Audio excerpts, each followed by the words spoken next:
Tonight, we're very fortunate to have Richard, Bryce, and Craig make initial short presentations before we commence the Q&A session. Richard is probably well known to all of the Renew members, as we've been privileged to have many presentations from him over the last few years about energy efficiency in the home. He's author of 9 Steps to Energy Freedom and a major contributor to many BZE reports. He's also owned several EVs. So over to you, Richard. Hi, everybody. It's a pleasure to be here. We're looking at the topic of why zero carbon living is economic, and I'm looking at this through the lens of the amazing benefits of efficiency and electrification. So thanks again, Rob and Chris and the rest of the Renew crew. Let's get into this. So a quick talk from me.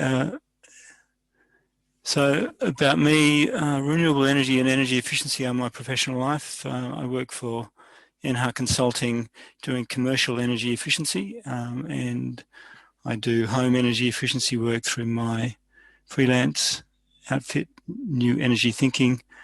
As Rob mentioned, the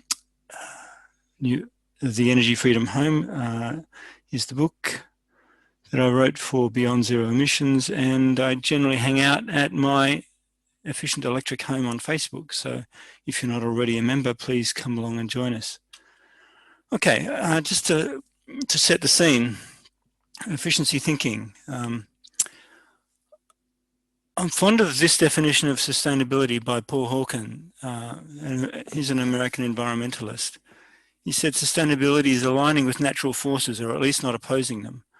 I think that sums up really well, and I think that grabs the idea of jiu-jitsu, which has at its core the idea that you can use your opponent's weight to your advantage, so you can get a big outcome with relatively small effort.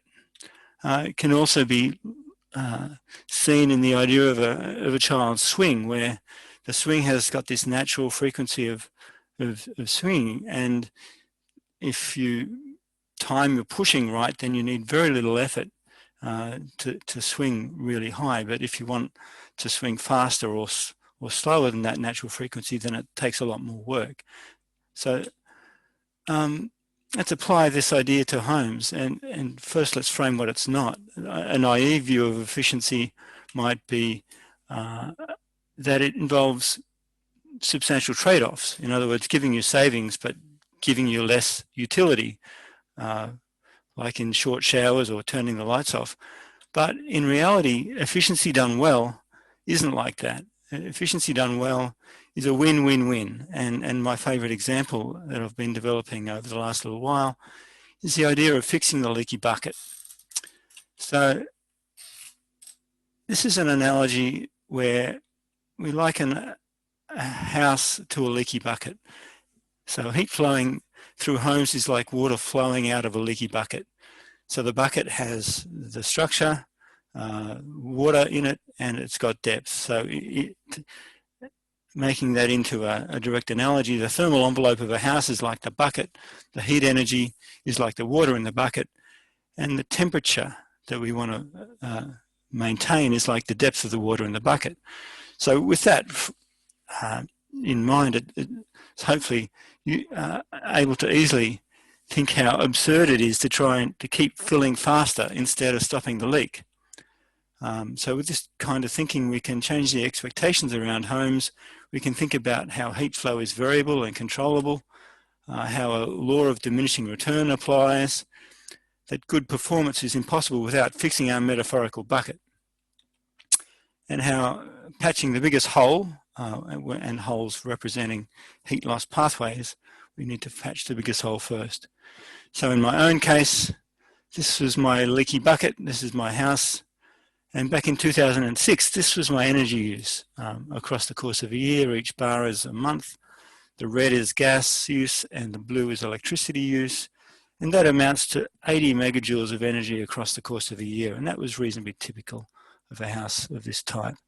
And this is before I started making changes. So across the course of the next few years, I've gotten that energy use down a lot by plugging holes in my in the leaky bucket. That's to say improving the thermal envelope and other things, disconnecting from gas in late 2011, and at the end of this period, 7-year period, I'm 75% down on where I started from. So just to put that in context, at the end of 2013, I'm using less energy to run the house than I did just to run my hot water in the first year. And that energy is gross energy consumption, so not including energy use or energy gained from the solar panels, which I have, and they offset that remaining energy consumption completely. So I'm a net energy positive. So that's what I think fixing the leaky bucket means.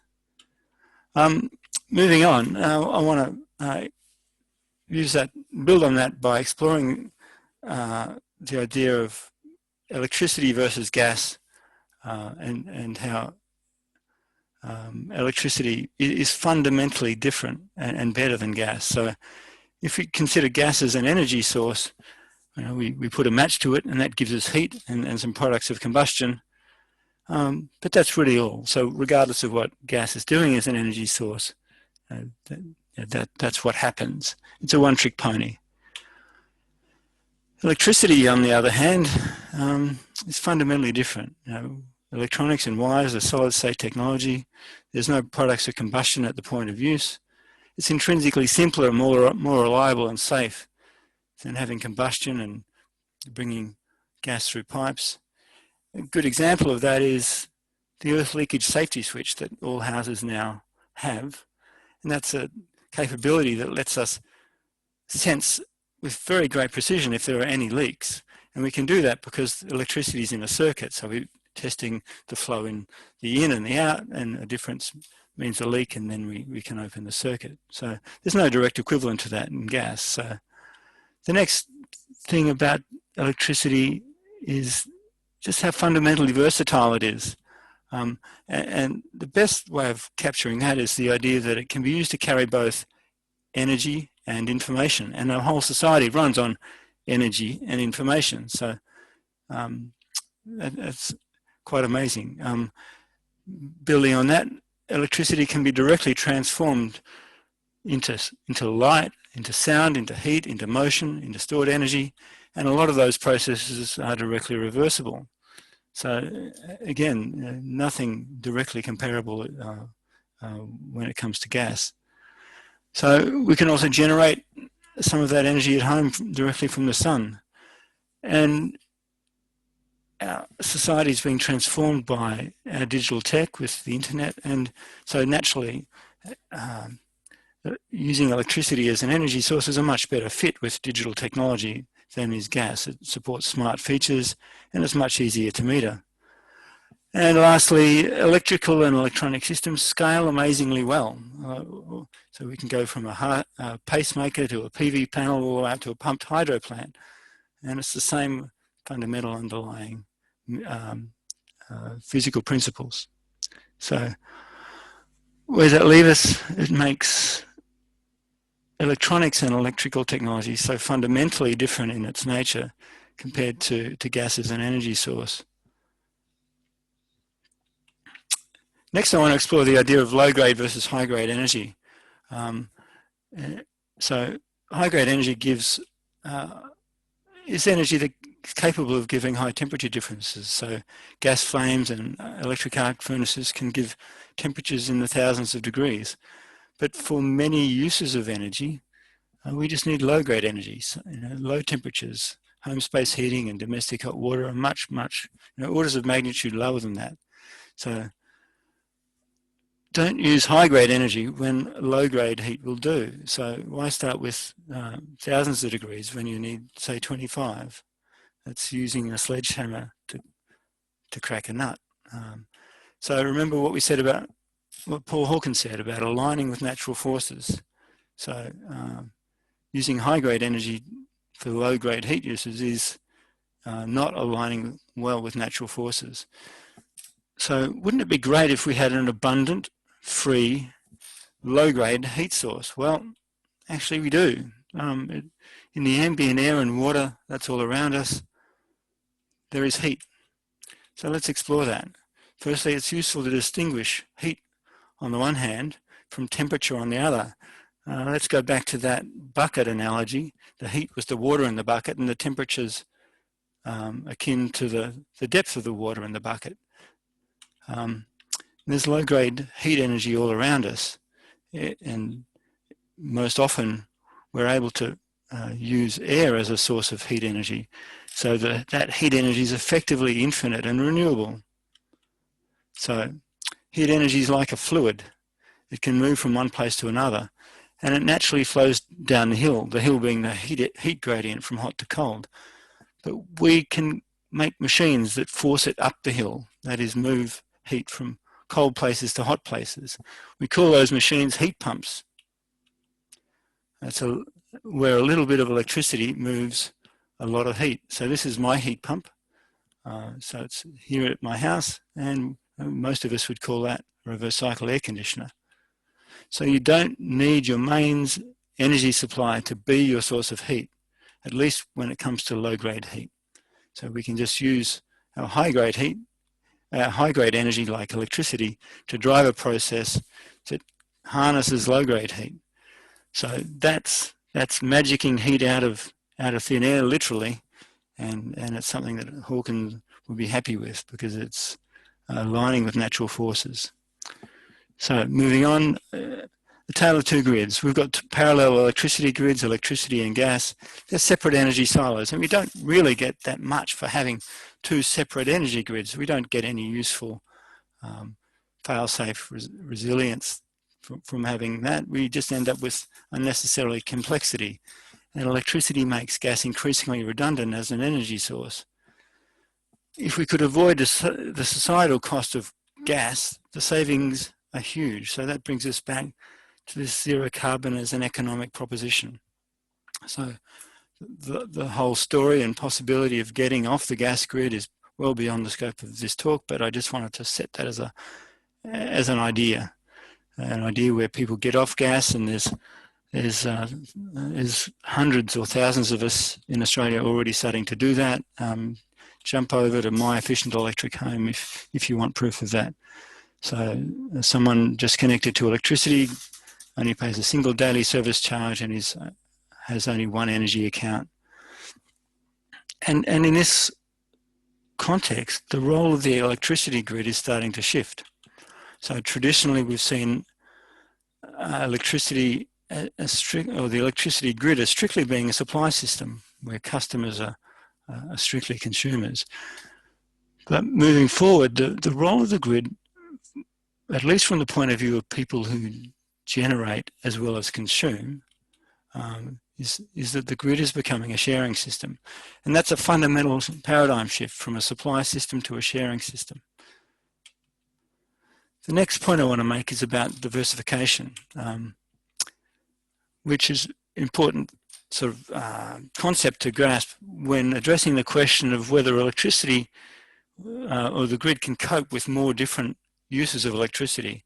So as we start to displace gas with electricity, petrol with electricity, then we can take advantage of the fact that there's diversity in the pattern and timing of energy use of these different energy loads, that they end up allowing us to better utilize the asset, which is the grid. So yes, the grid is going to need some love and making it cope with this extra use, but not by as much as you would think. Because of this diversity and smart management, we can go a surprisingly long way with supporting new energy uses with the amazing grid. So we've got the prospect of diversified energy loads, diversified generation, and a common energy transport, which is the electricity grid. An example is EV loads have different peak times to the loads that you might have from your home, for example, and that ends up being complementary. So to finish up, yes, it's economic. Electrification amounts to aligning with natural forces. And just to wrap this up, I want to give an example of replacing a gas-ducted system, a gas-ducted heating system with split system air conditioning as a heater. So this chart shows what would be the case for a gas-ducted heating system if we wanted to deliver, say, 10 megajoules of heat. We need about 33 megajoules of gas from the burner, a bit of electricity to drive the fan, but overall it's not very efficient and there's a lot of waste in the process. So if we replace it with the split system, for that same amount of usefully delivered heat, we need a bit of energy to drive the heat pump, some to drive the fan, but overall most of the energy that ends up being delivered into the house is being drawn from outside. So the net effect there is a process that's about 13 times more efficient than the one it's replacing. So it's just a profound difference in the nature of how we make use of energy to heat our homes. So even if in this hypothetical example, gas per unit of energy is, say, half the price of electricity, and we've got that ratio of 13. So we're in the order of, we're at least 4 times better off in terms of the cost of heating our houses. So I think that helps underscore the value of using heat pumps, electrification. So let's have a war on waste energy. We electrify our energy system, we'll plug our leaky buckets, and we'll get lots of heat pumps. So that concludes my talk. Thank you. Thank you, Richard. What a great introduction. And now we'll ask Bryce to say a few words. He is probably very well known to most AEVIA and Renew members because he's given presentations to us several times before. Most will know he is the Secretary of the Victorian branch of AEVIA and has been for many years, and he's also the author of their national newsletter. So without further ado, over to you, Bryce. I'm going to talk a little bit about EVs economic and looking at a little bit of where they fit in. I'll try and be quick on this because I know that people really would like to get into the Q&A side of it. I always cover a bit of EV terminology to start with because EV people tend to throw a lot around. On your left-hand side, I think it's on the left-hand side, is the two main ones that plug in, which is your battery electric vehicle and your plug-in hybrid electric vehicle. That's your BEV and your FEV. As you can see there, the battery electric vehicle is very simple. It's just a battery and electric motor, and you put some of that energy back when you're braking as regenerative energy, and it gives you a little bit more range. And the same goes for a plug-in hybrid, but you have a smaller battery in order to, and that's backed up by an internal combustion engine or ICE, in which case you can go much longer distances. The battery electric vehicles these days are getting such big batteries that to some degree you don't need that petrol engine anymore. It's been an interim technology. I think in the longer run, they may in fact die out. The last two on your right, the hybrid electric vehicle, the HEV, is your early Priuses and things like that. And they're in fact included in the petrol van or the ICE, internal combustion engine vans coming up that I'll mention a bit later. And of course there is the hydrogen car or the fuel cell electric car. It's still an electric car, but it uses hydrogen in a hydrogen tank to convert it to electric, and convert to electricity through a chemical reaction and run an electric motor that way. And I'll come back to that later as to whether they are not economic. I also mentioned EVSEs, sometimes called car chargers. On the left-hand side is your AC ones that can plug in, for instance, through power outlets. That's on your far left. And the second on the left is a BYO lead type one where you have your own standard lead and plug in, and that's a much more robust socket. And the Tesla one in the middle there is a typical tethered lead type version, and you just plug in your car. And on the right are two DC fast charge systems. The one that looks like it escaped from Lost in Space, the robot-like one, is actually a tritium 50 kilowatt, and the boxy one on the far right is in fact up to 350 kilowatts. If you're charging at those with the next generation cars coming along, you can be charged in about 10 minutes, and given that you're only using those less than 10% of the time when you're away from home, and the ones on the left are the ones that you're using most of the time, they're the ones that you'll be, basically the amount of time you're saving for charging at home makes up for a few extra minutes you're spending on the highway, which you're going to be popping in for a coffee and a toilet break anyway. So electric vehicles have already pretty much broken that time barrier. And I've done a number of trips in my car already to Melbourne, Sydney, Coffs Harbour, etc. Quick mention that electrification is coming in all its forms, and all of those things there you can buy except for the Tesla trucks and the little one down in the right corner, but they actually do exist. Okay, are EVs economic, be it your hip pocket or for the planet? Are they mutually incompatible, or are they compatible? That's probably part of the topic for tonight. Okay, as far as economics in your back pocket, yes, they are. You can save here, and as you look at the numbers, $330 odd in electricity to run a car for 10,000 Ks, an EV, Zoe in this case, or $1,200 in fuel. So looking at your savings in service and what have you, it's about $1,100 per 10,000 kilometres you're going to be saving. So yes, they certainly save your hip pocket. Do they save for the environment? I'll leave people to perhaps email me for a copy of these slides later, but the short answer is yes. This is even running on grid electricity at the moment, comparing a 2017 brand or 2017 Corolla if you bought one then versus a 2017 BMW i3, which if you bought in Tasmania, you'll be putting out 1/4 of a tonne of carbon dioxide equivalent driving your 10,000 kilometres versus 2 tonnes for a city cycle or 1.5 tonnes for a combined cycle. And you can see for every other state in Australia, it is better for you. The only exception is Victoria. If you replace it, an EV, petrol, the 2017 Corolla with a EV and drive everywhere, which pretty much I do, you would then end up putting out slightly more, but that assumes you're not subscribing to green energy or have your own solar panels like I do, which I charge from. And back to that little thing about, is the fuel cell electric vehicle hydrogen economic? If you charge an electric car, the BEV, from 100 kilowatt hours of electrical renewable energy, you'll get about 69 kilowatt hours of usable on the road turning of wheels. If you drive your fuel cell electric vehicle and you compress the gas only and transport, basically refine it, compress it, transport it, use it in your fuel cell, you'll get about 23. And if you end up liquefying it to get to your fuel cell car, about 19%. So I always argue that at the moment, the hydrogen fuel economy has nowhere to go as yet because it's simply too inefficient to be running on our very limited renewable supplies. Okay, for consumption and driving of new materials, there's always the issue of, is it a new car versus second-hand versus conversion, or even should you be using a car at all, and maybe pick up a smaller EV, a bike, a scooter, many things, cargo bikes, a lot of these things that we talked about in the EV conference that I mentioned earlier. I'll quickly scoot into this next section, which is, why is there such a low EV uptake? So I just want to bring these things up for people to think about and ask questions in the Q&A. In Australia, the adoption of electric vehicles is being held back by the lack of policy support or incentives, higher upfront costs, lack of choice, and the availability of public vehicle charging infrastructure, and that was in 2008. We do have more choice, the prices are coming down a bit, and there is more infrastructure around, but given or comparing to the rest of the world, it is very much still the case.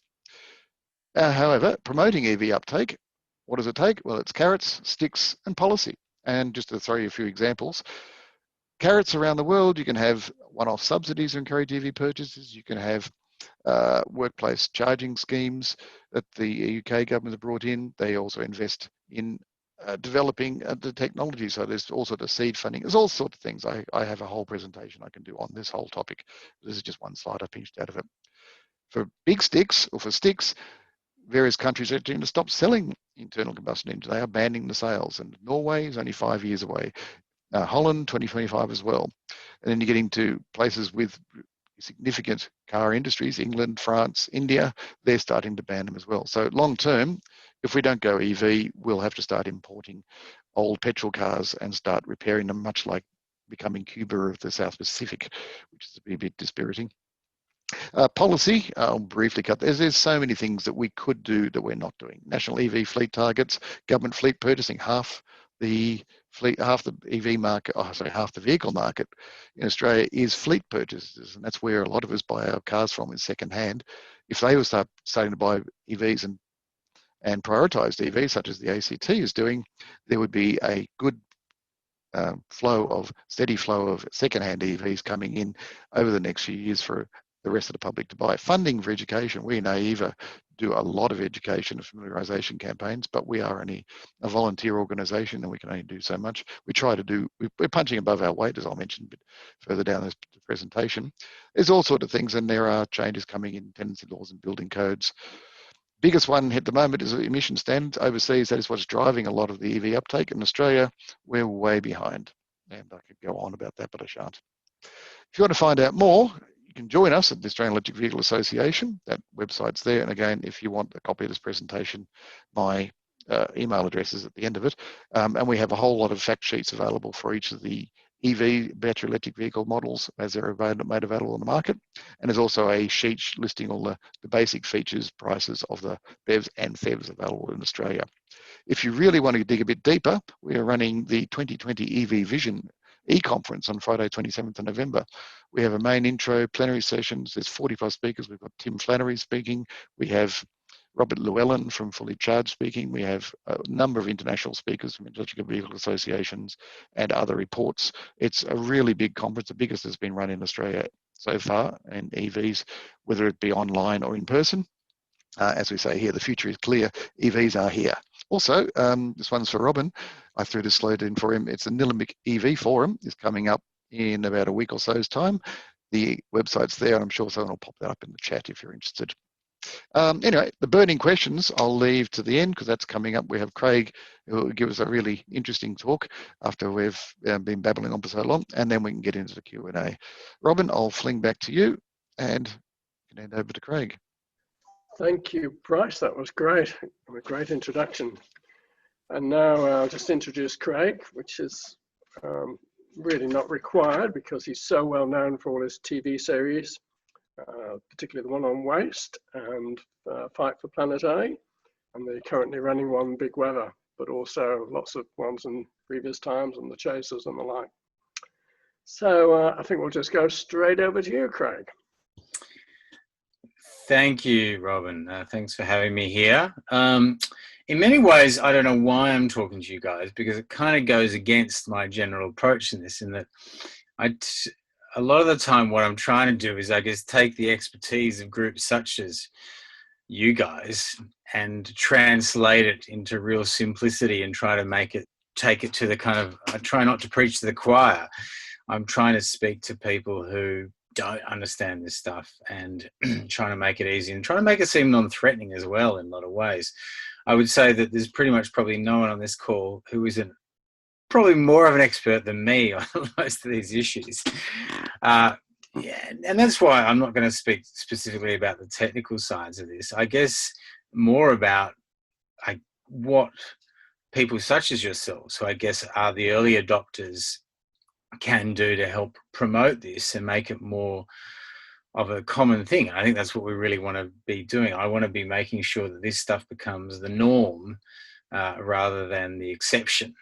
And I think that people like yourselves, the kind of early adopters, are important in a couple of ways. I think firstly, you know, if you're talking about, for instance, the economic question, being able to say, look, oh, wow, I've done this and it saves me this much money, or it saves this kind of thing, or it saves me this many tons of emissions or whatever. Just being able to communicate that positive story, I think, to other people is a really important part of it. And I think sometimes it's also just being very wary of the fact that to a general population, I think a lot of the kind of more tech side of things is scary rather than invigorating and interesting. And it's about how you can kind of take that knowledge that you have and communicate in a really simple way so that people don't feel like they don't have the kind of expertise to get there. And really having, you know, places like Renew are just essential to having the expertise that people can turn to if they want to take these steps themselves. That's a really important part of it. I think the other thing that's really important for the kind of first adopters, the early adopter community, particularly because they generally have a higher level of expertise and understanding, is actually also about ironing out the kinks so that when the kind of less tech, less understanding people join, their journey is kind of made clearer. Like, for instance, you know, like, I think that it's interesting actually, when I was quite surprised when I was in Sweden and driving an electric car by what an absolute nightmare it was, that every different charger I went to was different, and it was quite difficult at times. You know, being there to be able to kind of lead the debate and lead the policy debate with governments or councils or whoever's doing it, and being able to kind of put in place the most simple system that's going to be able to work for the biggest amount of people, no matter what their expertise or understanding of that kind of thing. I think that's a really important thing. So I think you should be seeing yourselves as kind of forging that direction. I think that the infrastructure is a really big thing, and it's been mentioned tonight that kind of lack of infrastructure there at the moment for a lot of people. For me, for instance, I don't have off-street parking. I can't charge an electric car as much as I'd actually love to. I really think you kind of, it's that thing of, we need to really push for that infrastructure to become normal. So you see it in the streets, you see it not just on the main highways, you see electric infrastructure, for instance, being a normal part of your community. In a way, it's a kind of chicken and egg. The politicians are like, well, why should I bother putting out this infrastructure? So few people have electric cars. And it's like, well, you need to put it out to encourage people to kind of, to normalize it, to make it seem like, oh, this is the way it's going. This is what's going to happen. So it's about making these things seem like not only desirable, I think it's very important to make things seem desirable, but also to make them seem easy, to make it seem a simple thing, I think is really important to do. And yes, look, Bryce has touched on this already. The lack of policy direction in Australia is extraordinary. I've just been writing a book about and touching on this, and I loved it. I went through, I compared Europe and Australia from like early 90s, from when they started with voluntary emission standards to their current standard, and then did a column that showed all the Australian approaches.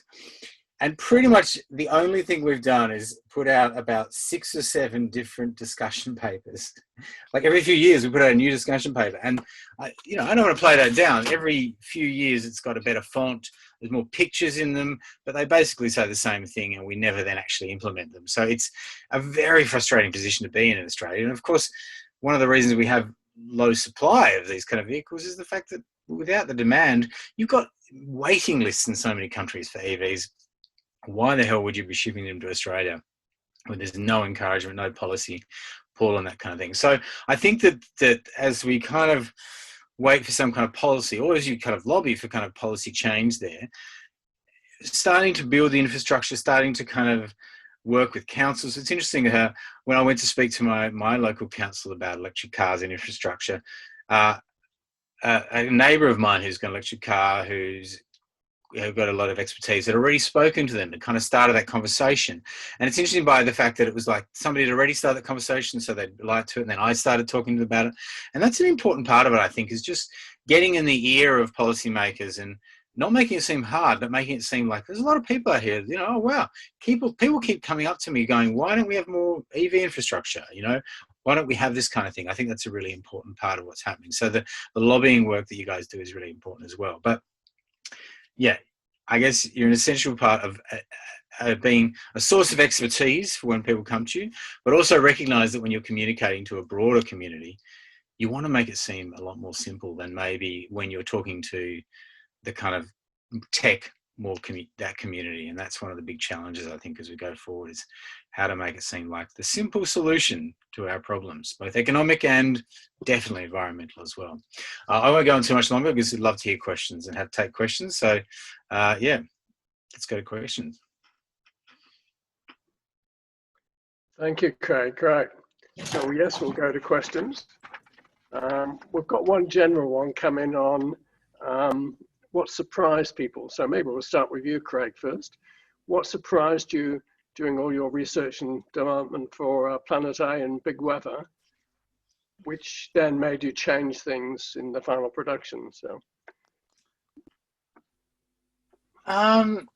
what surprised me? Look, the moment that surprised me the most in filming for Planet A was probably when we were in Tasmania at the Cape Grim facility that best measures carbon dioxide. And, that's there because it gets the cleanest air that comes across the ocean.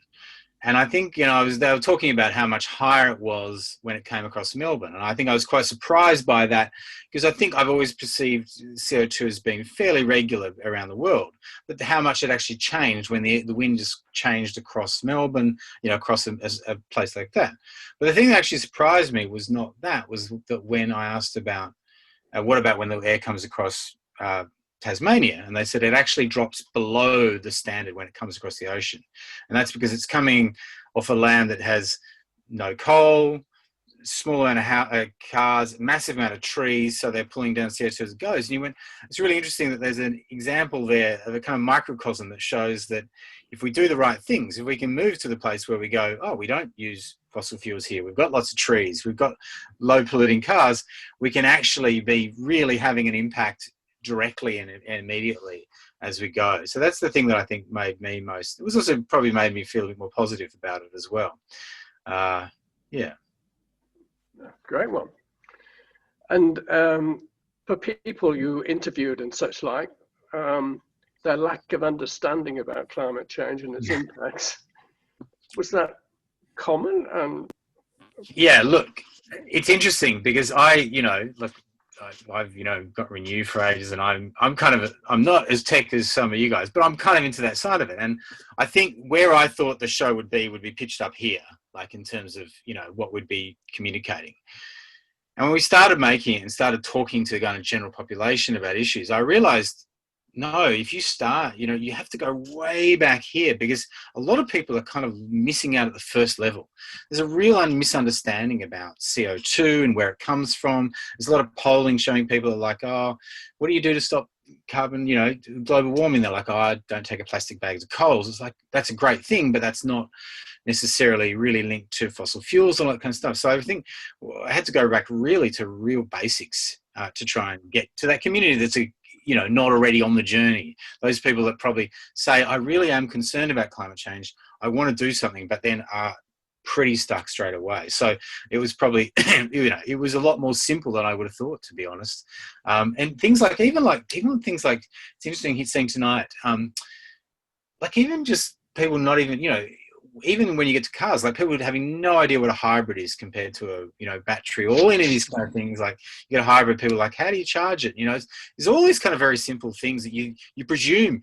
It's actually a really tough thing, because what I think you need to do is almost if you're talking to somebody who's not nearly has the same expertise, you kind of have to rob yourself a lot of your knowledge and take yourself back to what did I believe at the very beginning of this? That's the kind of, how do you communicate without that really simple level? And that can be really hard, I think. And Richard, Yeah. How about what surprises you about people's misunderstanding about home energy efficiency and what can be done?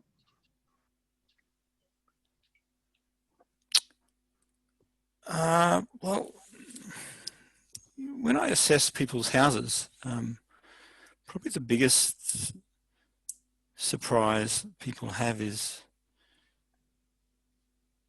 just how bad things are to start with. In other words, people don't realise just what they're missing.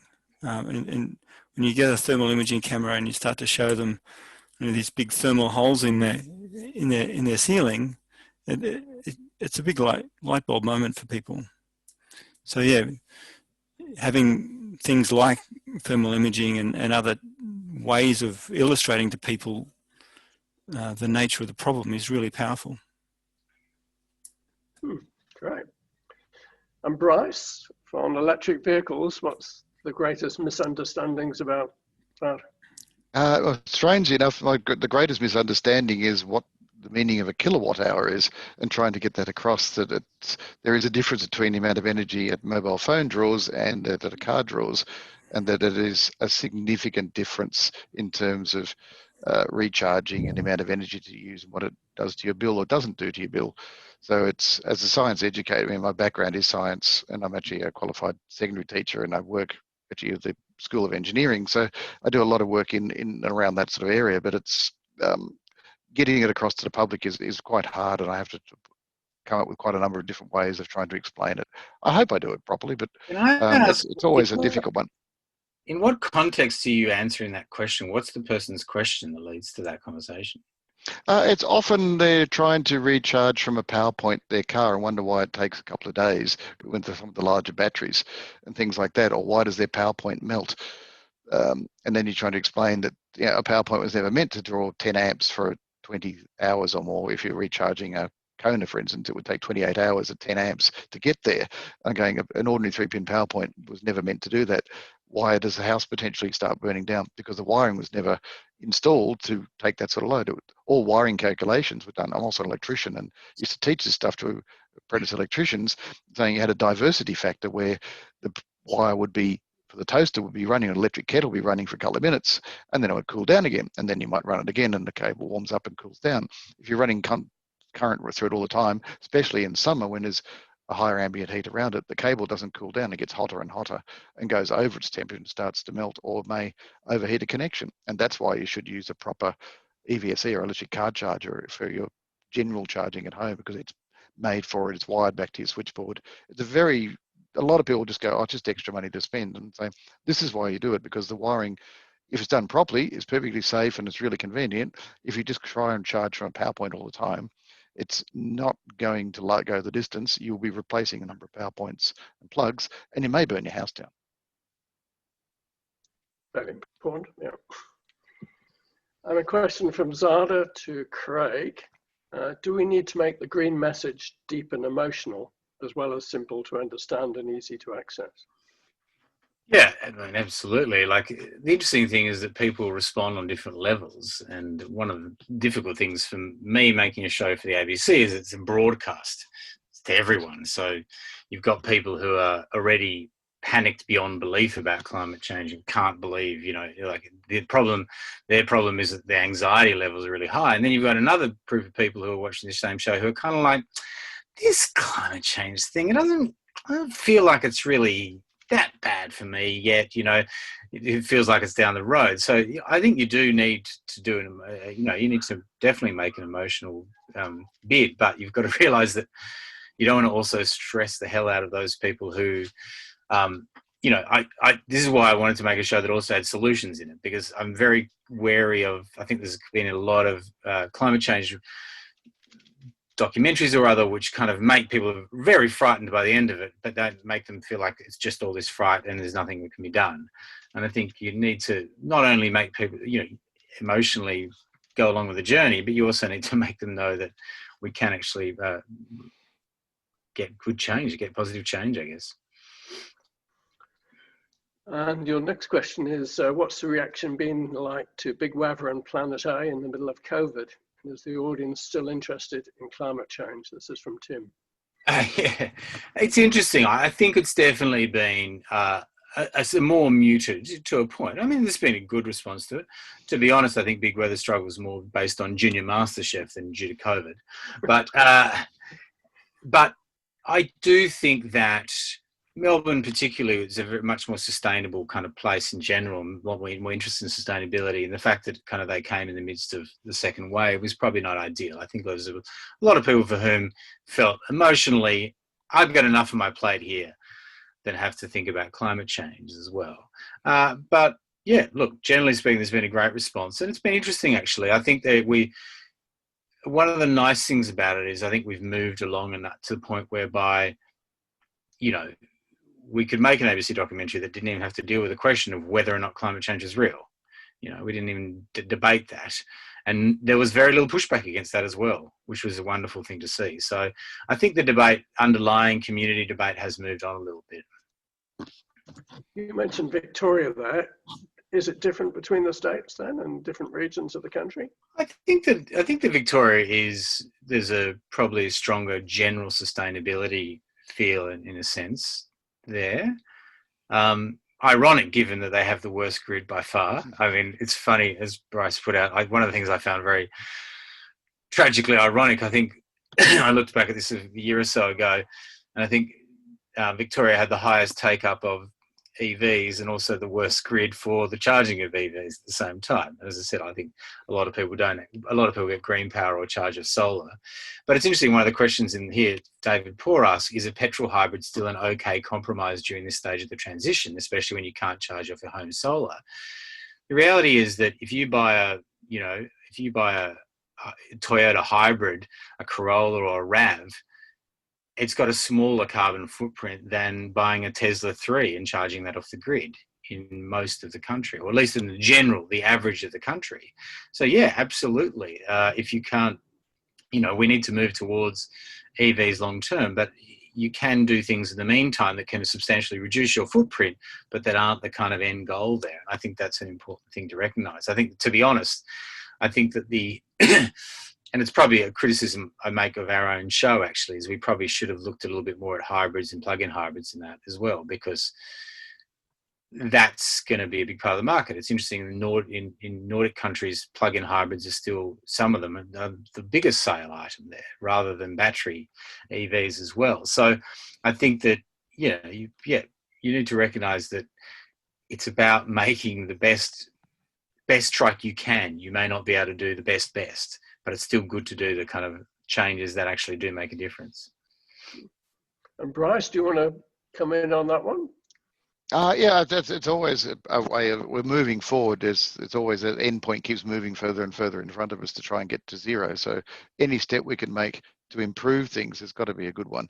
So plug-in hybrids at the moment, given the price of batteries or battery vehicles, is a good stepping stone. There's some good second-hand plug-in hybrids around that are well worth looking at. But I think, and they're certainly better than driving a big old diesel four-wheel drive. Yep. So I think Norway was going 2025 to be electric, and no PEVs after 2030. Yeah, that's right. There's no PHEVs either by that. The PHEVs are still allowed. They're an interim technology, and there's nothing intrinsically bad about them apart from the fact that they still need some fossil fuel at some stage. Some of the people that had them, when they got them, were finding that the petrol was going stale in them because they discovered that an EV would have done what they wanted. They didn't need to do that interim step. And a lot of people these days, as battery car prices come down, will find they can go straight from a petrol car to the battery. They're talking about 2024 will be the start of the crossing point of parity of pricing of a full battery versus its comparable internal combustion engine. And by 2028, all the segments of vehicles will have made that, crossed that point. And the ones that went first will be cheaper than a petrol car because that sort of technology is intrinsically cheaper than a petrol car. It actually takes about a third less labour to build an electric car than it does a petrol car. And back to Craig, what's the title of your new book, David asked? Fight for Planet A. Creatively named. And it's not out yet, but you can pre-order it. Yeah, it goes off the back of Fight for Planet. It's amazing how, as I said earlier, that despite having 3 hours of TV, we went so much less deep than I would have liked to have. So I've tried to at least take the next level down, or the next couple of levels down in the book, to give a bit more detail to people who kind of start on the journey and want to know more. Again, it kind of looks at technical stuff and what you can do yourself, but also has a bit more of probably a run at the appalling history of general climate policy in Australia, and so it's extraordinary, some of the examples, actually. Nuts. And there won't be a Planet A for stage 2? Not so there won't be, not at the moment. We'll see. I'd like to do that at some point, actually, to kind of go that next step, to get a bit more into kind of, again, like housing and, greenhouses and what you can do and all that kind of stuff. We really went that first level to try and get people to engage, to understand it, to be honest. The main aim of the show is for people to really understand it and to go, we can do this, there's technology there, we can change. But yeah, we didn't go into kind of the full depth of that. And one for all of you is, I'm wondering what the considerations are when installing solar panels in a bushfire-prone area. This is from Chris. Don't know if you want to go for that, or Richard would probably know. Yeah, I'd make a comment. Bushfire-prone areas, in their nature, usually have a lot of shading. So the main thing is it's harder to find a space on a roof that's less likely to be impacted by shade. So, in a bushfire-prone area, you're probably more likely to need to have microinverters to deal with shade. But aside from that, no, I can't think of any other factors. No, there is a factor. There's no such thing as bell rating on a solar panel. Yeah, the only factor is probably if you get battery, and I know that having been at a house that just survived a fire and had batteries, and I know that the fireys were talking about they had to kind of really check that out when they got there. But no. Right, yeah. And do we think the carbon thing is being widely and properly taught in our education system? This is from Alfred and Margit. I might put my hand up start on that one purely because I actually wrote a year 11 maths textbook that's still in use, and one of the chapters is how to calculate your carbon budget.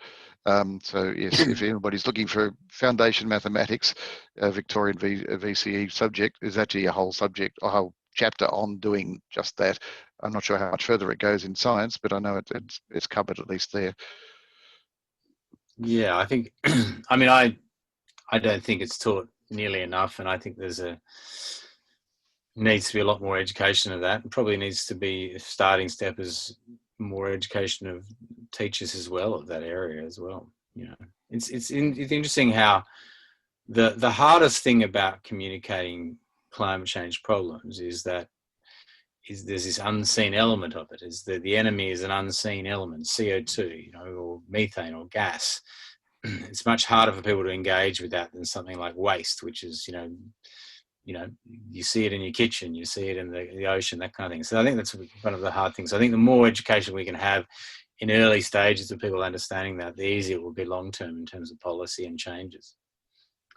And is it easier in countries where there's a more positive government policy than the education system follow? The sad thing about Australia is that our debate got massively politicised and polarised kind of mainly around the kind of Abbott period. And that has put us back so many years in terms of our response to climate change. It was interesting being in Sweden and being there for weeks and realising at the end, at no stage did I have a conversation with anyone from any side of politics or any side of the debate who didn't start with a basis of climate change is a problem.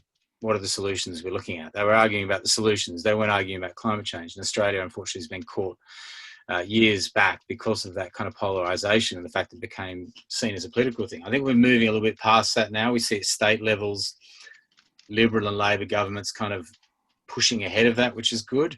And I think that's an important part of changing that debate. But unfortunately, yeah, Australia's been caught up. We obviously have a stronger fossil fuel lobby and part of our economy as well, which I think has also held us back overall. But I don't think it's necessarily the underlying education that's held us back. Right. And a question for Bryce. Will it ever be mechanically possible and economically possible to convert your second car, ICE car, into an EV? So you don't purchase a complete new vehicle. Unfortunately, it's perfectly feasible, but it's economically crazy. It is already cheaper to buy a second-hand EV for around 20 grand or less, say an old Leaf or an old AIM-EV, than it is to spend 30 to 40 grand converting something that'll give you the same range, but be far less trustworthy and reliable. If you do a really good job, it would be almost as good, but you can actually buy a car for half the price it would cost you to convert. On the other hand, converting classics or something that's sort of a fun old car, that's definitely the way to go to keep those things going. So I've seen some nice conversions of MGBs, Jaguars, that type of thing. And there'll always be a market for converting classics, but the days of converting a day-to-day driver like we used to do 12 years ago and older than that, no, that day is gone now. No one's converting them as the 3. I've seen a Mazda 2 done very, very well, but it cost them $2 million. Exactly. There were some Commodores converted, 9 of them, and it cost their setup and conversion cost was 27 million. They weren't exactly impressed when I pointed out that equated to $3 million a car. Right. That's how much it costs to do. If you're really going to engineer a modern, you can't actually convert a car after 2011 because of the electronic stability control programs and things. There's so much engineering to do and so much demonstrating of that it works with the ESC and doesn't throw the car off the road that you can't even try. Not that's for the big boys. That was the EV engineering 9 Commodores or that Mazda 2 I mentioned.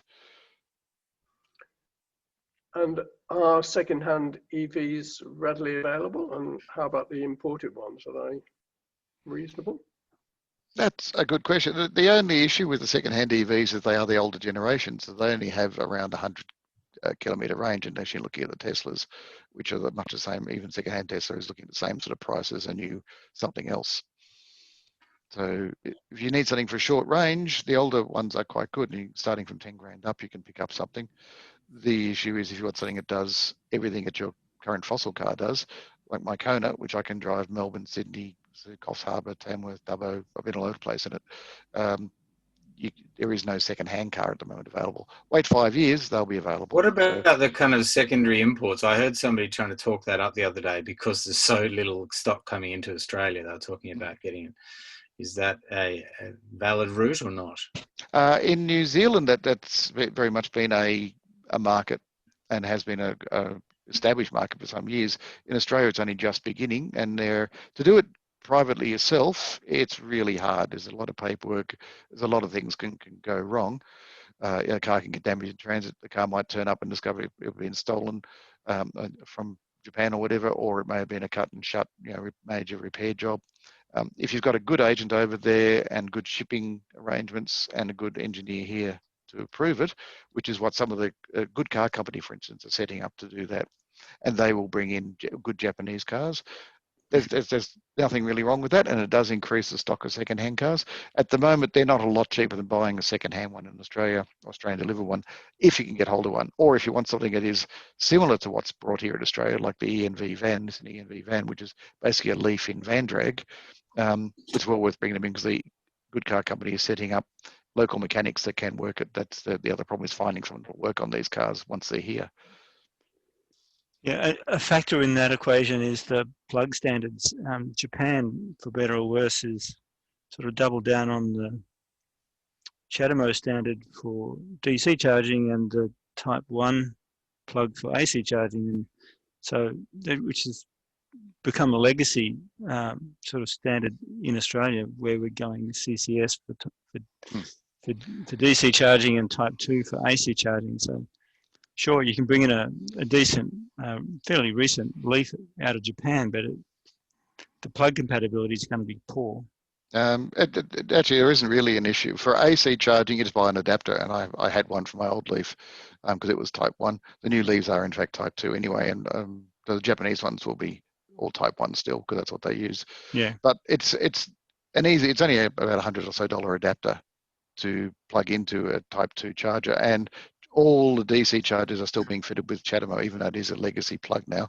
Even Nissan are giving it up. But for the next 5 to 10 years at least, the CHAdeMO DC will still be around to use on all the chargers available on the highways. Will there be a conversion plug after that as well?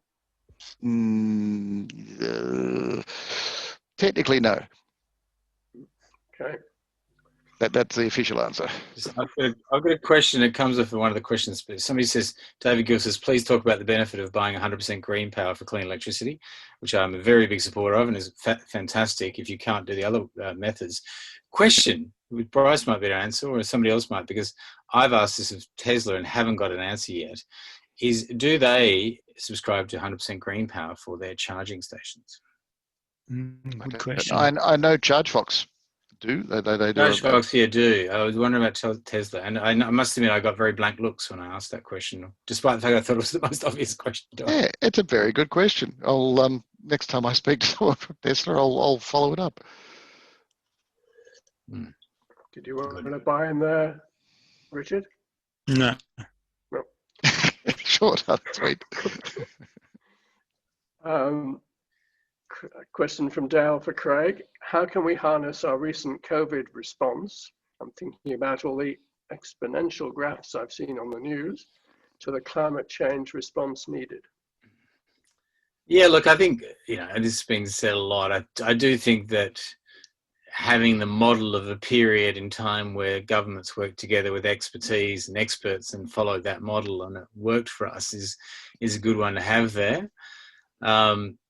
My concern with COVID is really that the kind of job situation is going to be used as an excuse to kind of, you know, I liken this to the taco ads, you know, where they're like, why not have both? It's going to be the approach of going, yeah, we'll have green, you know, we'll put money into green jobs and all that kind of stuff, but we really need to have gas-led, you know, recovery and all that kind of stuff as well. And I think that's unfortunately going to be the narrative that's used to justify a lot of retrograde policy that really goes backwards in time. So that's my concern in terms of COVID. I do think there's been some positive things coming out. I think that it will change the way we travel and do meetings and that kind of thing. That's not the biggest part of our footprint, but it's, you know, it has an impact. So I think there's been some positives come out of it, although I have some concerns about its impact on where we go forward. I suppose developing on that, if you were Prime Minister or Finance, this applies to all of you, what would you have done in the budget different to what they did recently? Yeah, I would have been directing money to places that had numerous benefits such as jobs as well as benefits for the environment long term. One of the things that I think is frightening about investing, you know, things like gas-led recovery is, to be honest, that I think that money will end up being thrown away, and 10 years down the track we'll be regretting that, and it will be wasted money, wasted investments. Unfortunately, that generally it's in areas that are high capital intensive, have to run for a very long period to be paid them back, and because they're high capital intensive, they're also low jobs. So yeah. And Bryce or Richard want to respond to that too?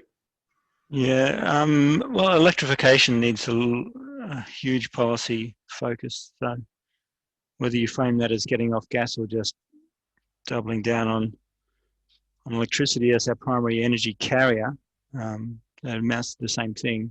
But yeah, we just need to start addressing all the policy questions that flow from that naturally. One of the things that is interesting, because if you actually look at the breakdown of Australia's gas, you know, the amount we use in our houses is tiny percentage of it. And one of the concerns I have is that people misunderstand the debate about gas and gas extraction as if we're talking about the stuff you're using in your house. We're not really. We're talking about whether you're using it in the grid, and we're talking about its export and the impact that has on the cost of it. So it's really, I think gas companies use the notion of, when we talk about this gas, as if it's the gas we use to, you know, boil some bloody eggs, which has nothing to do really with the actual broader gas policy, to be honest. Yeah, well, the whole gas export thing, and that's, oh, Where do you start? Where do you start? Yes, I was going to say my approach to what I was suggesting budget should have been, I think I made a couple of notes there, was just have an energy policy for once instead of in a policy to do nothing about it and let the market reign. Basically get a policy that will move to carbon zero and put in policy settings that actually smooth the transition to where we have to be with net carbon zero. And that involves electric vehicles, a green grid, et cetera, et cetera. And then we can move along the way, and all the states and everybody else will be rowing in the same direction. At the moment, we have all well-meaning states and local government authorities and things paddling away and all paddling off in different directions. And we need an overarching federal policy setting to say, this is where we're going. This is the general settings that would be go. Now you can all go away and beaver away in the same direction, keep chipping at the same wall. Yeah, but fortunately, at the federal level now, energy policy is like the bomb that has to be diffused, because generally it blows up the leader at the time. So I think there's a lack of political will there, which is unfortunate. Yeah. I don't think it's necessary to blow up the leader at the time, but maybe that's how it's been handled. Exactly. All the pressures within the current coalition parties.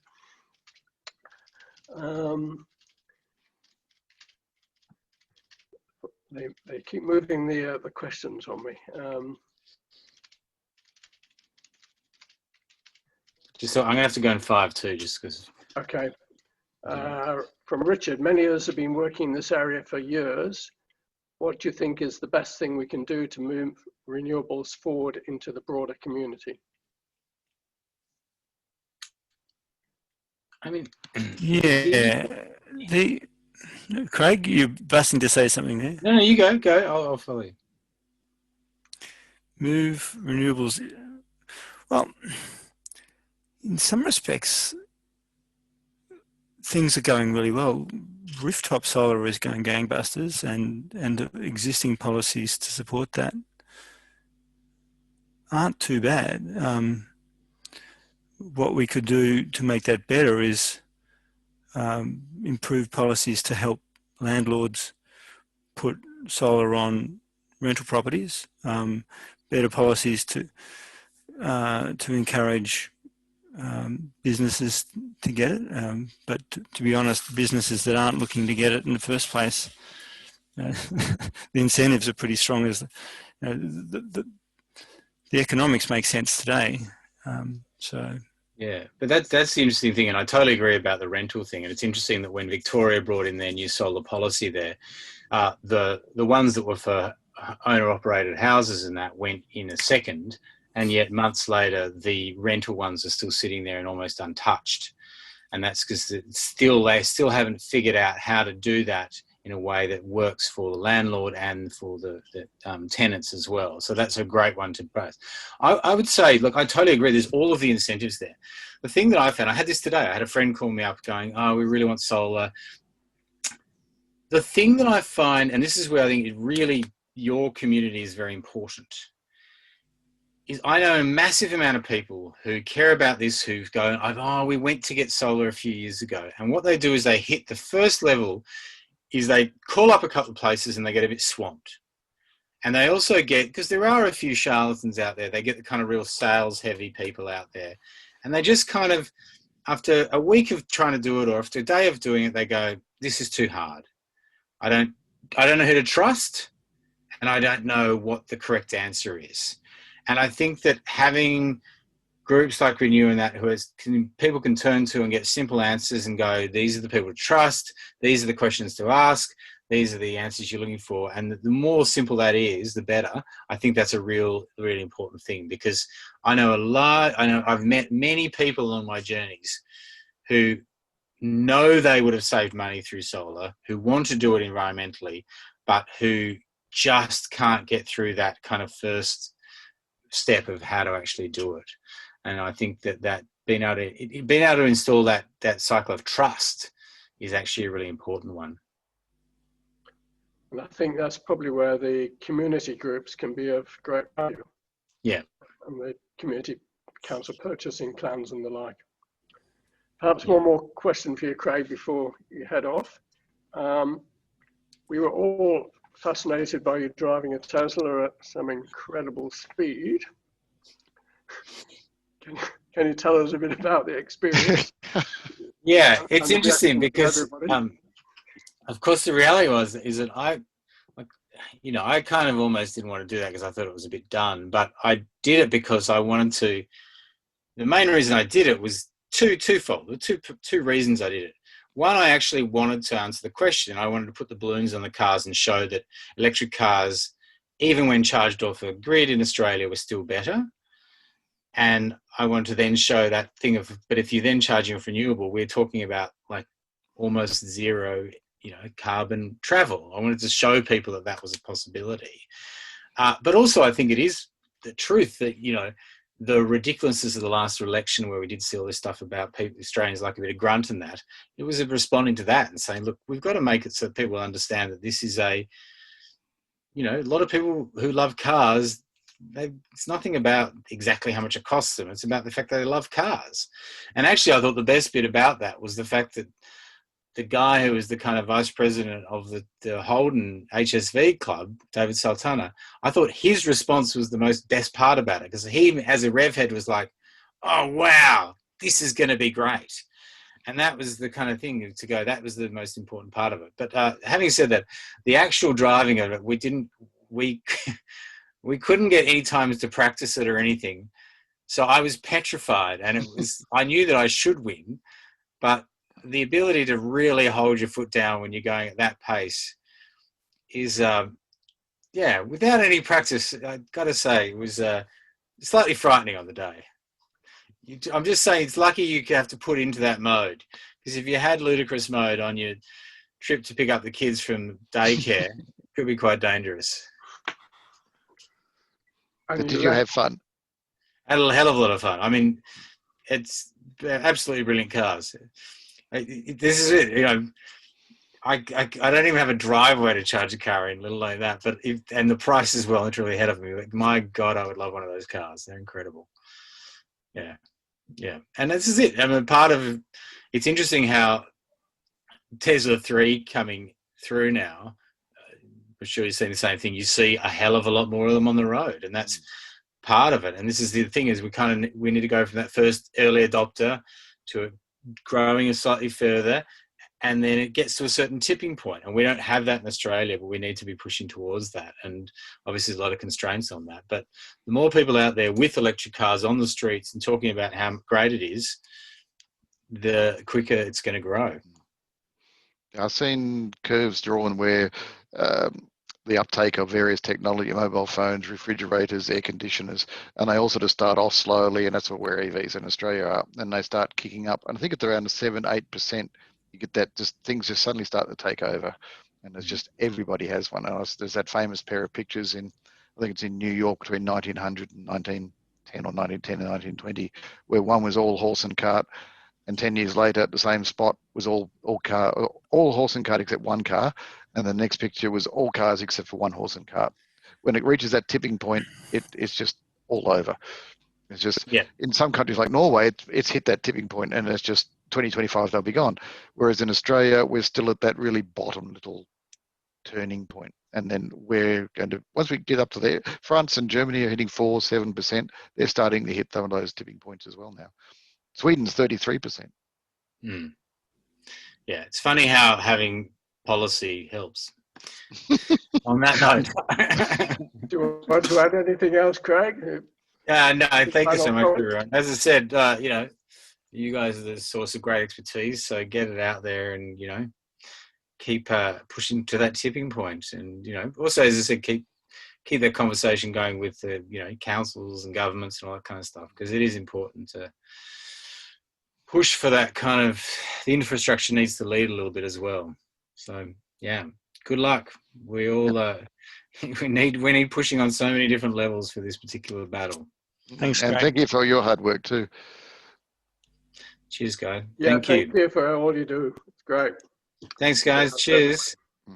Enjoy the rest of the night. Thanks a lot. And the next question is from Peter. Disinformation abounds when it comes to public policy concerning fossil fuel power sources. How far should science communication go to identify misinformation and question those that propagate it? I can remember when I was at school, we were given a whole lot of education about advertising and how they try to sway us with all sorts of hype and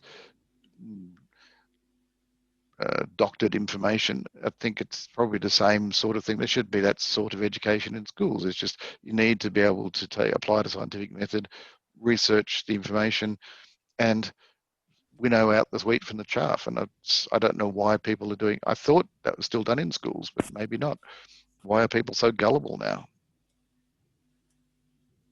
That'd be an interesting question to the audience. How do they find people becoming so gullible? Where is that science education, that basic, look at the evidence, assess the facts, don't just be swayed by someone telling you they think that's the case. What's happened to the system that is it all our social media that's swamping people's thinking? I don't know. And I can't answer that question, but Richard might be able to. Yeah, I don't think I've got much to add on that one. But I would come back to the question that was asked earlier about renewables policy and what we need. it occurred to me since then that the existing renewable energy target, the target stopped rising in 2020. We met that target, but the policy stays in place for 2030, but the target doesn't keep rising. So I think a really positive thing for certainty in the industry would be to extend that renewable energy target out beyond 2030, so that STCs remain in place and have an increasing target so that those STCs and LGCs have real value going forward. How are you finding it when you're going out talking to people doing your energy assessments? Are they still very keen and very dependent on those subsidies or government action? Yeah, I think they're fundamental to the price point that people are used to, but it's more for commercial projects that I think supporting the maintenance of STCs and LGCs is going to be important, because I think for residential, even at a low STC price, that it'll continue to make sense for homes to have solar. But yeah, a good STC price is going to help underpin the business case for the wind farms and the solar farms that we still need to keep building. Yeah. The next question is from Herbert. Does Panel see any future for offsetting and planting trees? For offsets and planting trees? Offsets, e.g. planting trees. Yeah, there's always going to be a continuing role for offsets, but it's a second order thing. So I guess we need to reduce our consumption as much as we can and then offset what we can't. So that's always been the place for offsets. And yeah, it'll still remain important because we won't be able to reduce our consumption down to zero. And it would be very good for the environment and the plants and animals of this planet to have a bit more space for them and a bit less space for us. So planting trees and generally restoring the environment is a good thing, whatever it has for the carbon as well. It's just a bonus in some ways. Yep. And from Donnie, why aren't councils moving to make solar and battery storage a requirement like water storage? I think the economics have got a little way to go before that's necessary. That if you've got $1 possible subsidy from a council or other government body, is it best directed towards subsidising energy storage, or is it best directed towards subsidising heat pumps or thermal envelope improvements? I'd say one of the latter two, not energy storage in the first instance. So yeah, we've got a lot of potential to benefit from subsidisation of energy efficiency retrofits and improved support for heat pumps.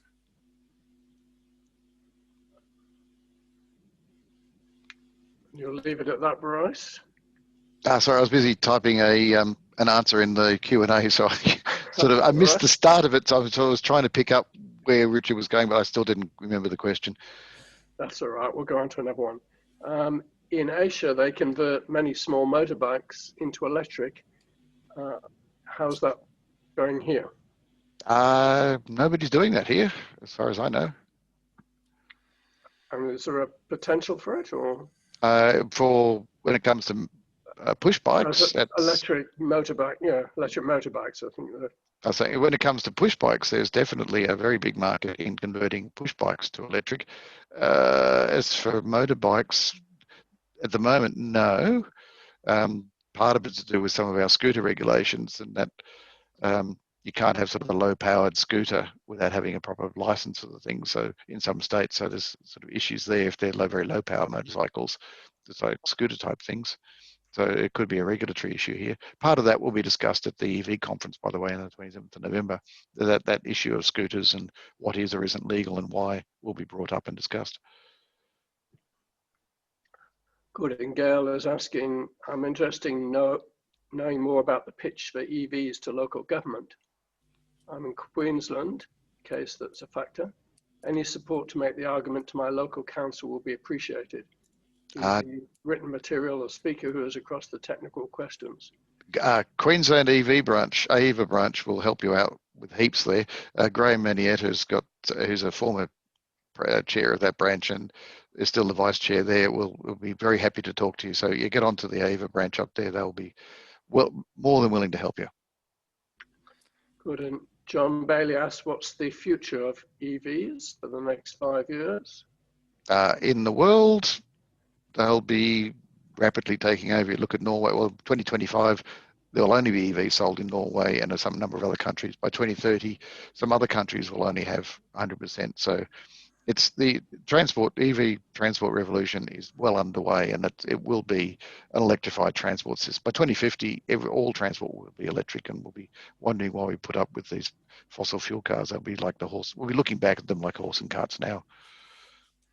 And does that also apply to things like, should Australia be making things like buses and light commercial vehicles? And damn good question.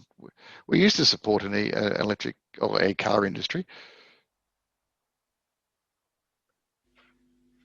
Yes. I was just leaving that one hanging because it's a policy issue that seems to be all bound up with all the other policy issues that our government seems intent on ignoring. Are the economics easier though for commercial vehicles? There's not quite as many manufacturers, and yeah, all SEA trucks are doing quite well, and they've got some contracts in America now. So there's certainly a good startup here that is actually doing well in it. So there's certainly potential, and the Victorian government has put a significant amount of money in to support them. So there is at least some support from government levels. Same for ACE vehicles. We're doing the small carbon fibre chassis, like commercial vehicles. The small van and the small ute, they've got some seed funding from the Queensland government or Arena, somebody recently, and there's some more, I think one, and the Queensland government's about to put some more in, I think something like that, 2 lots of 5 million. So they should be building in South Australia within a year. They have got a prototype built at the moment. I'd have thought actually that's an easier one to justify, commercial vehicles than domestic, because of the distances travelled, and generally they're not going a long way from home. Yeah, so you like commercial vehicles, are all light delivery vans running around towns. They're perfect for electrification. So why hasn't that happened? Bloody good question. In Europe, they are, and there's quite a number of them for sale. In different manufacturers are building them. The only one brought here is the Kangoo ZE EV. However, that's changing. Late this year, there will be a Chinese vehicle being imported by a new automotive company, and it's a 2-ton van. It'll be available here late this year, I believe. Again, there'll actually be a presentation on that at the, I keep harping on about the conference, sorry, just there's so many speakers there, I keep going, there's more on that. If you want to hear more about it, come to the 2020 conference. And buses? That would seem another obvious one to do very early on, because they do a lot of kilometres. But yeah, there's been a lot of experimentation in them, and for some reason they haven't kicked off. Whereas in China, I mean, the Shenzhen or whatever it is, has their whole fleet of 10,000 buses is all electric now, and they've just thought that's just such a no-brainer. Why they've just done it? Whereas here they're still trialing them, and there have been a number of companies trying to build them, and I don't quite know why it really hasn't taken off yet. Fingers crossed, one of those companies will take off soon. But there are people here trying. And a question from Tim. This is a loaded question, Tim. Why don't heat pumps get no respect? So, Richard, you can answer. I love heat pumps. That's a good question, Tim. Partly education, partly policy, yeah, let's see heat pumps get more love from government policy. And that might come in, heck, we get subsidies for solar hot water and for Solar PV, panels. solar panels. And in a very real and tangible sense, heat pumps are harvesting renewable energy. So you should get a discount or a subsidy on your air conditioner for the same reason. Now in Victoria, I think we do that. There's some subsidies out at the moment. In fact, the subsidies are so good that my son-in-law got 2 hot water heat pumps for no dollars. Yeah. No, I'm talking about. I'm not talking about hot water. I'm talking about space heating, Right. where it doesn't apply. But it seems to be fairly positive turn on the hot water side. That seems to be. Yeah. Yeah. Yes. From Anna, what do people think about Labour's plan to fix the grid? What is their plan? You don't have to say that. I thought they were spending a lot of money on connecting up, particularly Victoria Northwest, and putting in connections to South Australia to New South Wales to Victoria, and Victoria to Tasmania. Thought that was part of their grid plan. Yeah. Upgraded transmission is more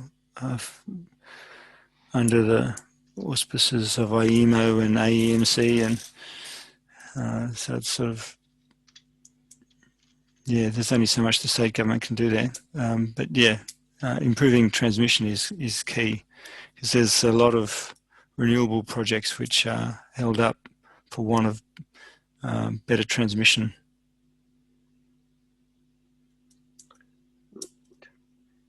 And from Lee, would Richard's rental policy include requiring rental houses to be uplifted to 5-star homes to plug those holes in his bucket? That would be good, but I think to get specific about how that could work, it would be sufficient to just put in place a policy that's been agreed in principle at COAG more than 10 years ago, and that is what's called mandatory disclosure. So mandatory disclosure is the idea that anyone who buys or rents a property should have full access to information disclosing how the house performs with regard to energy. So COAG signed off on this in principle, and it's been applied for commercial property across Australia for a few years now, and the sky hasn't fallen in. So if you're renting a significant office space in Australia, then the vendor or landlord is required to disclose the energy performance. And in exactly the same way, someone buying or renting a house should be able to expect full disclosure of how much that house is going to cost in relative terms to heat and cool. Now, the only jurisdiction that's actually done that in Australia is the ACT, and even then not fully. But yeah, the ACT is the standout in terms of making that happen. So yeah, mandatory disclosure of energy performance is the way to go. And a similar thing, I suppose, on EVs, isn't it? Which we do have some energy, or vehicles in general, energy performance figures. Yeah, it depends. Most EVs are around sort of the 13 to 15 kilowatt hours per 100 kilometre range. of energy. Jaguar being a luxury car, sort of in the range of, we don't care about the amount of petrol we use, and they transferred that same concept when they built electric cars. So they're about 20 kilowatt hours per 100 kilometres. So yeah, but most EVs seem to be quite efficient. So, and the latest move with Tesla moving the Model 3 to have the heat pump out of the Model Y, they're getting 11.9, I think, kilowatt hours per 100 kilometres. So they've moved back into the most efficient around. I know my Kona around towns lurks around 12, 12 and a half, very nicely. And what are you driving, Richard? I drive a Holden Volt, and it's 8 years old now. So it was an excellent car. It's a plug-in hybrid. I'd love a pure EV, but yeah, the Volt's a great sort of transitional vehicle, all electric around town, and a mixture of battery and petrol on the open road. So it's rechargeable. Yeah, so all electric range of about 50 to 60 kilometres, and petrol range of about over 400. Yeah, I've been answering a few questions on the written in the Q&A about the lifespan of batteries and things. The Holden Volts have been hanging in, lasting extremely well. They've still got pretty much the same range that they had when they were new 8 years ago. So they had a lot of headroom above the quoted battery capacity. So obviously they've been a well-designed EV and still lasting, going the distance. So after 8 years, those batteries are nowhere near needing replacing. For my Leaf that I sold, it was 2011 Leaf, and I sold it earlier this year. So it's about 9 years old then. It still had about 90 to 100 kilometre range left in it. And the new owner's only using it for just beetling back and forth to the shops and what have you, very short trips. So it'll go for at least another 2 or 3 years. So its battery will be 10 to 12 years old before it needs replacing. And then it's still good for standing storage for another 8, 10 years before it needs recycling. So there's an awful lot of life in a battery. And it's not going to, it's a lot of efficiency in its lifespan, so you might have up to 20 years before it actually finally gets deconstructed and recycled. Yeah, the other point about EV batteries is they fail, they don't have a sudden failure. Like the end of life of the battery is a soft limit. It's a point that really depends on your expectations. If you're happy with slightly reduced range and available power, then you might get 20 years out of it. Yeah, they just sort of fade away a bit, but it can take a long time. Yeah, the lithium cell is a remarkably robust cell when you're looking at it, really. You just don't over discharge it. They really, really don't like that. Yeah. And Richard, you're buying a house in Cape Palliton area. Yeah, building a passive house. Yes. So it's a passive house. So how's that going, and can you tell us a little bit about it? Sure. We're building at a new development called the Cape, which many people may be aware of. So we bought into the second stage of that estate, and boy, it's been over 3 years since we first. In fact, it was an ATA event, a visit. No, it wasn't. It was a BZE visit down to the Cape in 2017, where we first got involved, and since then it's been a great journey. So the house is nearly finished, and with any luck, we'll be in for Christmas.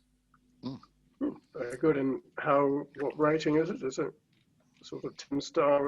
On the NATO scale, it's come in at 8.3, but I think that actually understates its performance. That was quite conservatively rated, and it's we're intending to get it Passive House certified.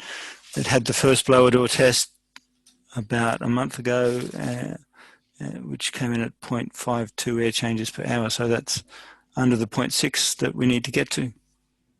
Very good. And has it cost a lot more to get to that standard of construction? performance? It's a hard question to answer because it was sort of built with that in mind from the start. But and then there's also the question of if you weren't going certified, we'd probably be doing some of these things anyway, like along the lines of passive house. So it's a harder question to answer than you might think. So I'll pass on that one. But overall, the cost isn't substantially higher to go to 8-star than 6 stars. No. A well-designed house can be very good value. Yeah. And in the Cape, I think all the houses, are they 8-star plus? Minimum 7.5 is the requirement, and the average has been over 8. Not many have. Yeah, it's been interesting that not many people have sort of pushed their luck in terms of only just getting 7.5. Most people have well exceeded the minimum requirement. So yeah, it's been a good experience, and the house is going to be. It's turning out better than I would have thought in terms of how it looks and how we think it's going to be like to be in, and yeah. Have a look at my blog is newenergythinking.com/blog, and I've been blogging about it there. If anyone's interested. Okay, we might have you on a renew session like this down the track too. Sure, love to. Um, We're going to wrap it up soon. Yeah, are you done? How are you back, Bryce? You're just about done for. I was busy typing some answers. There was one on vehicle to X, vehicle to grid, vehicle to home. It was a couple of questions. I was just typing up answers for if people wanted to read them. Us all vehicle to grid is an interesting one. Yeah, so I wrote an article in Renew 153, so the last one or before. Richard may disagree with me, but I think vehicle to home or vehicle to grid for domestic purposes is probably not going to catch on in the long run, because the times you want your battery to do your backup, you're probably away from home somewhere. The times you want your car to be soaking up solar is also when you're away away from home at work, or away from the weekend if the grid happens to go down and the fridge melts. Whereas a basic home storage system will be there 24/7 for you to do what you want. You're never going to want to plug in your car every time you come home and leave. So yeah, maybe for 4, 6, 8 times a day, versus I charge my car once every week or two, which is one of the convenience factors of owning an EV. No petrol stations, no charging in. It's just charge it up on the odd occasion when I need it. So vehicle to grid system is also very expensive at the moment. You're looking at, if you could put one in, because they're not licensed to install in Australia at the moment, about 15 grand for changing your home electrics in the box. Whereas you're looking at 4 to 12 for a battery system. And as we've been saying earlier, that those battery systems will come down in price when the EV batteries start getting recycled. So they're not new cells going into them, they'll be the second life. So a battery system at home will be a second life for the car battery. So my gut feeling is that a home battery system will be a preferable system to the vehicle to grid system. Also, at the moment, you can't install vehicle to grid systems. They're not licensed for installation in Australia. They're purely for test systems. I think it's about 50 being done in ACT, for instance, as trial systems. There might be some Chatamo stuff coming available early next year, but only Nissan and Chatamo now, and they're giving it up anyway with the Araya, the next model. And CCS won't have it until about 23 or 24, 25. So even if you want vehicle to grid, you will be able to, but it'll be mid-2020s before you'll be able to buy it. And I suspect the hype might have been passed by then, and people go, for home use, it may not be a lot of value. For commercial fleet use, I think they'll love it. But that's a whole other story, a whole other thing to unpack. Okay. You don't want to buy in on that, Richard?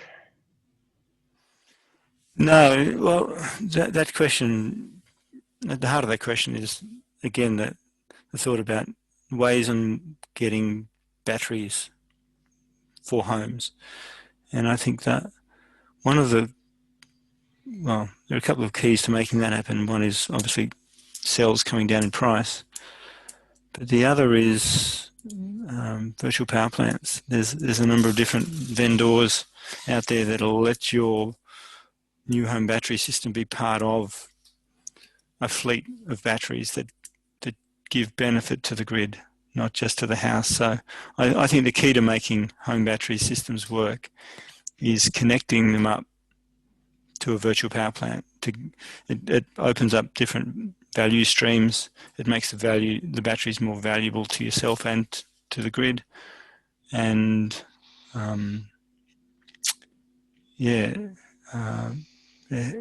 all around it is a good thing to be making them serve not just yourself, but to improve the operation of the grid.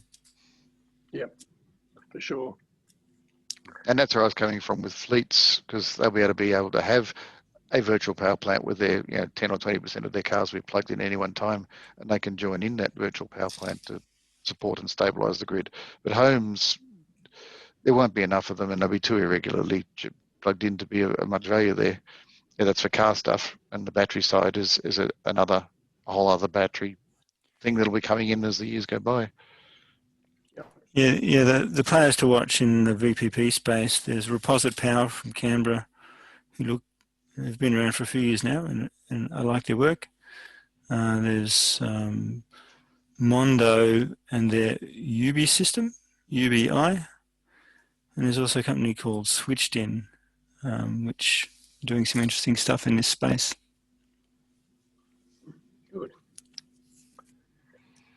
Well, we'll start to tidy things up.